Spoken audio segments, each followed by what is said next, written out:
परमेश्वर के दास भाई बख्श सिंह के द्वारा लिखित और प्रकाशित की गई पुस्तक ईश्वरीय भेदों का प्रकाश में से दैनिक संदेश। 8 मई।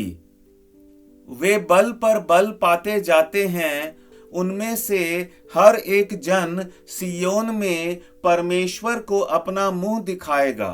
भजन संहिता 84 और उसका 7वां वचन। प्रभु यीशु जब तीसरे दिन फिर से जीवित हुए तब उनके कफन के कपड़े कब्र में ही थे, पर लाजर जब फिर से जीवित हुआ तब अपने कफन के साथ बाहर आया। यूहन्ना 11 अध्याय और उसका 44 वचन। इसके पीछे एक खास उद्देश्य था। प्रभु चाहता तो वह कफन के बिना उसे बाहर ला सकता था, परंतु उसके बाहर आने के बाद प्रभु ने कहा, उसके बंधन खोल दो और उसे जाने दो। दूसरे लोगों की मदद की उसे जरूरत थी।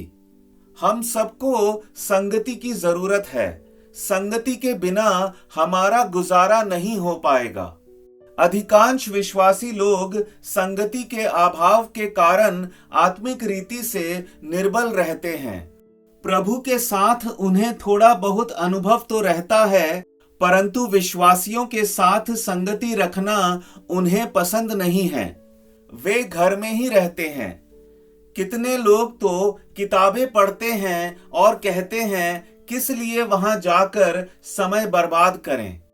इस रीति से वे संगति को हल्की बात मानते हैं, लेकिन पूर्ण वृद्धि के लिए हमको संगति की आवश्यकता है। जैसे लाजर के कफन मुक्त होने के लिए अन्य चेलों की जरूरत थी, वैसे ही हमें भी सह विश्वासियों की जरूरत है। हम देखते हैं कि प्रार्थना, आराधना और गवाही साथ साथ काम करते हैं। हम अकेले प्रार्थना करें तो पूरा दिन प्रार्थना करने के बावजूद हर एक विषय के लिए प्रार्थना कर नहीं सकते, परंतु जब हम दूसरे विश्वासियों के साथ प्रार्थना करते हैं तब अनेक विषयों के लिए प्रार्थना करने का मौका हमको मिलता है और हमें अत्यंत आनंद होता है। परमेश्वर के वचन के संबंध में भी यही सत्य है। घर रहते हैं तब परमेश्वर के वचन में से खास प्रकाश नहीं मिलता, परंतु जब बाइबल अध्ययन या अन्य सभाओं में जाते हैं तब बहुत प्रकाश मिलता है। सेवा के संबंध में भी साथ मिलकर वचन देने में आजादी मिलती है।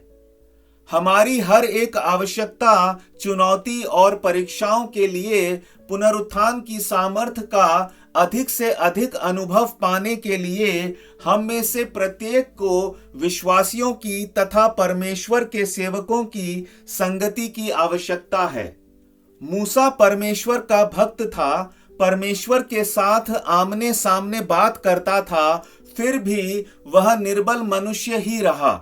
निर्गमन 17 में पढ़ते हैं कि उसे बैठने के लिए पत्थर की जरूरत पड़ गई और हारून तथा हूर ने उसके हाथों को सहारा देकर उसे ऊंचा रखा।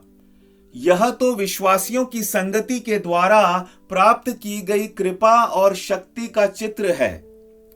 युद्ध में शक्तिशाली होने के लिए हमको अन्य विश्वासियों की मदद एवं संगति की जरूरत है। नया जन्म प्राप्त करते ही हम सिद्ध नहीं बन जाते। हमारी दृढ़ता और वृद्धि के लिए हमको विश्वासियों की संगति की बहुत आवश्यकता है।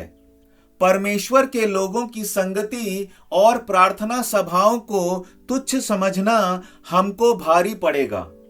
प्रभु आपको बहुतायत से आशीष दे।